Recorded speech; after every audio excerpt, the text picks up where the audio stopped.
एक बार एक गांव में एक बड़ा सा घर था जो बिल्कुल खंडहर जैसा हो गया था। गांव के लोगों का मानना था कि उस खंडहर में भूतों का एक परिवार रहता है, इसलिए रात के समय कोई भी उस खंडहर के पास से होकर नहीं गुजरता था। एक दिन एक रिया नाम की लड़की शहर से उस गांव में फोटोग्राफी करने के लिए आती है। गांव के सरपंच रिया के पापा को अच्छे से जानते थे, इसलिए वो उसे अपने घर पर रुकने को कहते हैं। अरे आओ आओ रिया, तुम्हारे पापा से मेरी बात हुई थी, तो तुम्हें यहाँ हमारे इस छोटे से गांव में क्या काम है रिया? वो अंकल पहले तो इनसे मिलिए, ये मेरा मंगेतर है अनुज। रिया के साथ एक लड़का खड़ा था जिससे रिया की शादी होने वाली थी। रिया और अनुज घर के अंदर चले जाते हैं और आराम करते हैं। अगले दिन सुबह सुबह जब अनुज सो ही रहा था, रिया जल्दी 4 बजे उठकर गांव में घूमने निकल जाती है। सर्दियों का समय होने की वजह से अभी तक अंधेरा ही था और सूरज नहीं निकला था। रिया गांव में इधर उधर टहलने लगती है और तरह तरह की फोटोग्राफ्स क्लिक करने लगती है। ऐसे ही टहलते टहलते 7 बज जाते हैं और वो उसी खंडहर वाले घर के पास पहुंच जाती है। अरे ये खंडहर कितना खूबसूरत लग रहा है देखने में, चलो इसकी कुछ फोटोग्राफ्स क्लिक कर लेती हूँ। तभी पीछे से अनुज रिया के कंधे पर हाथ रखता है और रिया चौंक जाती है। अरे अनुज, तुम यहाँ कब आए और कैसे ढूंढा तुमने मुझे? अरे रिया, मैं तो सुबह से तुम्हें ढूंढ रहा था। रिया, इस गांव में तो मुझे बिल्कुल नींद नहीं आई, इतने मच्छर थे यहाँ। और तो और ये गंदी स्मेल, ओफो, हर जगह बस गाय के गोबर की गंदी स्मेल आ रही है। हम यहाँ से कब वापस जाएंगे? अनुज, मैंने तो तुम्हें पहले ही यहाँ आने से मना किया था, पर तुम्हें तो हर जगह मेरे साथ आना है, मेरी रक्षा करने। अब आओ मेरे साथ, मैं इस खंडहर के अंदर जा रही हूँ फोटोज क्लिक करने। अरे रिया, ये कितना डरावना है, मुझे नहीं लगता हमें अंदर जाना चाहिए। और अगर इसके मकान मालिक को पता चल गया तो हम पर केस भी तो कर सकता है ना। केस? तुम पागल हो क्या अनुज, कुछ भी कहते हो। चलो अब अंदर, मैं तो जा रही हूँ, तुम्हें आना है तो आ जाओ। अनुज डरते डरते रिया के पीछे जाता है। अंदर देखती है ये घर बहुत ही बड़ा था, पर इतने लंबे समय से बंद होने की वजह से हर तरफ अंधेरा और मकड़ी के जाले लगे हुए थे। रिया अंदर जाती है और फोटोज क्लिक करने लगती है। वो देखती है कि एक दीवार पर एक बड़ा सा फोटो फ्रेम लटका हुआ था जिसमें एक आदमी, औरत और उनके बेटे की तस्वीर थी। वाओ, ये सब कितना खूबसूरत है। खूबसूरत है? मुझे तो ये सब डरावना लग रहा है। तभी खंडहर का दरवाजा अपने आप बंद हो जाता है और अनुज जोर से चिल्लाता है, ये क्या था? बचाओ! अरे अनुज चिल, ये सब हवा की वजह से हुआ है, डोंट वरी। तभी उन दोनों के सर पर जोर से कुछ पड़ता है और वो दोनों बेहोश हो जाते हैं। जब उनकी आंख खुलती है तो उनके पैरों तले जमीन खिसक जाती है। रिया और अनुज घर के अंदर ही जमीन पर बेहोश पड़े हुए थे और उनके हाथ पैर बंधे थे। इतना ही नहीं, रिया ने दुल्हन वाले कपड़े पहने हुए थे और सिंदूर और मंगलसूत्र भी पहना था। अरे अरे अरे अरे रिया, ये तुमने ये सब कब पहना? और अभी तो हमारी शादी भी नहीं हुई, ये तुमने सिंदूर क्यों लगा रखा है? मुझे क्या पता डफर, मैं तो बेहोश थी। तभी उन दोनों के सामने 3 भूत आकर खड़े हो जाते हैं जिसमें एक चुड़ैल भी होती है। उनमें से एक बुढ़ा भूत आगे आता है और अपने हाथ दूर से अनुज की तरफ बढ़ाता है, जिससे अनुज की रस्सी अपने आप खुल जाती है। अरे ये क्या, मेरी रस्सी खुल गई? अनुज मेरी रस्सी भी खोलो।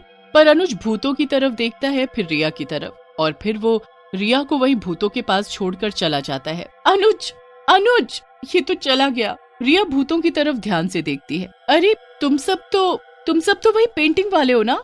तुम दोनों पति पत्नी और तुम इनके बेटे, पर तुम सब भूत कैसे बने? सही पहचाना बहू, मैं तुम्हारी सास और ये तुम्हारे ससुर, और ये है मेरा बेटा यानी कि तुम्हारा पति। कैसा लग रहा है तुम्हें अपने नए परिवार से मिलकर? हाँ? हैं? ये क्या कह रही हैं आप? मैं और तुम सब भूतों की बहू, पर मैं तो जिंदा हूँ। ये भला कैसे हो सकता है? और ये कब, और ये हुआ कब? अरे बेटी, ये तब हुआ जब तुम बेहोश थी। हमने तुम्हारी शादी हमारे बेटे अशोक से करा दी। तुम सब पागल हो गए हो। अगर मुझे मारना ही है तो मार दो ना, ये शादी का क्या चक्कर है?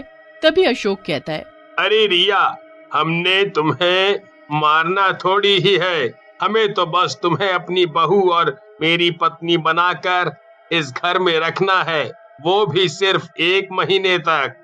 क्या मतलब? तभी तेज हवा चलने की वजह से खिड़की जोर से खुल जाती है और ससुर भूत अपने सर को पूरा पीछे घुमा लेते हैं। रिया उन्हें इस तरह से देखकर चिल्लाती है और फिर से बेहोश हो जाती है। अरे ये क्या किया तुमने? फिर से बेहोश कर दिया बहू को। चलो जाओ यहाँ से, मैं उसे देखती हूँ।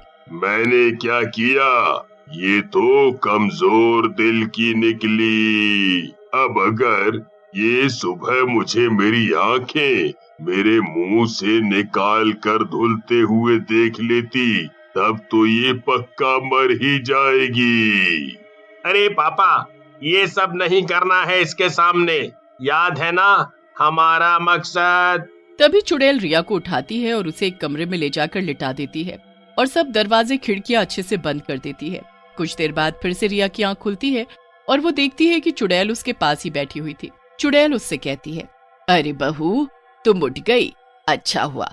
अब तुम्हें तैयार होना पड़ेगा, तुम्हारी मुंह दिखाई की रस्म है। मैंने इस गांव की बहुत सी चुड़ैलों को बुलाया है। क्या? नहीं नहीं, ये जरूर सपना है, ये सपना है, ये सपना है, ये सच नहीं हो सकता। रिया होश में आ, होश में आ, होश में आ। अरे बहू, रुको रुको रुको। तभी उस कमरे में अशोक आता है और रिया को ऐसी हालत में देखकर सब समझ जाता है। वो अपनी माँ यानी कि चुड़ैल को वहाँ से जाने को कहता है। चुड़ैल के जाने के बाद अशोक रिया से कहता है, रिया, रिया मेरी बात सुनो। नहीं नहीं नहीं नहीं, ये सब क्या हो रहा है? मुझे मेरे घर जाना है वापस। सुनो रिया, मेरी बात सुनो, और अगर मेरी पूरी बात सुनने के बाद तुम कहोगी तो मैं तुम्हें वापस छोड़ आऊंगा तुम्हारे घर, वादा। सालों पहले इस खंडहर की जगह हमारा खूबसूरत घर हुआ करता था और मैंने मेरी पढ़ाई विदेश से पूरी की थी। मेरे मम्मी पापा ने मेरी शादी एक लड़की से तय कर दी, पर उस समय हमारे सर पर पैसों का भूत सवार था। हमने उस लड़की को शादी के बाद बहुत परेशान किया, जिस वजह से उसने आत्महत्या कर ली। पर उस लड़की के पापा एक अघोरी थे। उन्होंने गुस्से में मुझे और मेरे मम्मी पापा को मार दिया और ऐसा श्राप दिया जिससे हमारी आत्माएं इसी घर में हमेशा के लिए कैद हो गईं। पर इसके लिए मुझे क्या करना होगा? कुछ भी नहीं, तुम्हें बस यहाँ पर 1 हफ्ते तक रहना पड़ेगा। अगर तुम खुशी खुशी इस भूतों के परिवार की बहू बनकर 1 हफ्ते रहोगी तो हमारा ये श्राप उतर जाएगा और आखिरी दिन तुम्हें एक पूजा करनी पड़ेगी जिससे हमारी आत्माओं को शांति मिल जाएगी। पर तुम्हें कैसे पता कि इस सब से तुम लोगों की आत्मा को शांति मिल जाएगी? हमें ये श्राप देने के कुछ समय बाद वो अघोरी बाबा वापस यहाँ आए थे। हमें भटकता हुआ देखकर उन्हें दुख हुआ और उन्होंने हमें बताया कि अगर कोई जिंदा लड़की खुशी खुशी हमारी बहू 1 हफ्ते तक के लिए बनेगी और आखिरी दिन वो पूजा करेगी तो हमें आजादी मिल जाएगी। मैं समझ गई। ठीक है, मैं तुम्हारी मदद करूंगी। तो फिर तैयार हो जाओ अपनी मुंह दिखाई के लिए।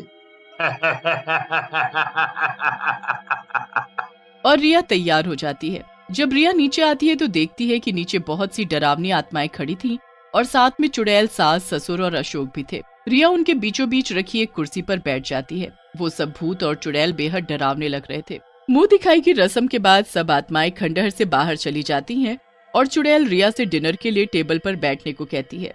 जैसे ही रिया डाइनिंग टेबल पर बैठती है और उसकी चुड़ैल सास उसे खाना परोसती है, तभी वहाँ अशोक का भूत आता है और वो देखता है कि रिया के सामने प्लेट में कच्चा चिकन और एक मरा हुआ कुत्ता रखा हुआ था जिससे खून बह रहा था। वो रिया को कमरे में जाने को कहता है और फिर अपने मम्मी पापा से कहता है, मम्मी पापा, ये क्या किया आपने? रिया जिंदा है, वो ये सब नहीं खा सकती। मैं उसके लिए कुछ फल लेकर आया हूँ, वो ये खा सकती है। अशोक जाकर रिया को फल दे देता है और इसी तरह से 1 हफ्ता बीत जाता है। हफ्ते के आखिरी दिन रिया अशोक जैसे बताता है वैसे ही पूजा करती है और उससे अशोक और उसके मम्मी पापा की आत्मा को शांति मिल जाती है।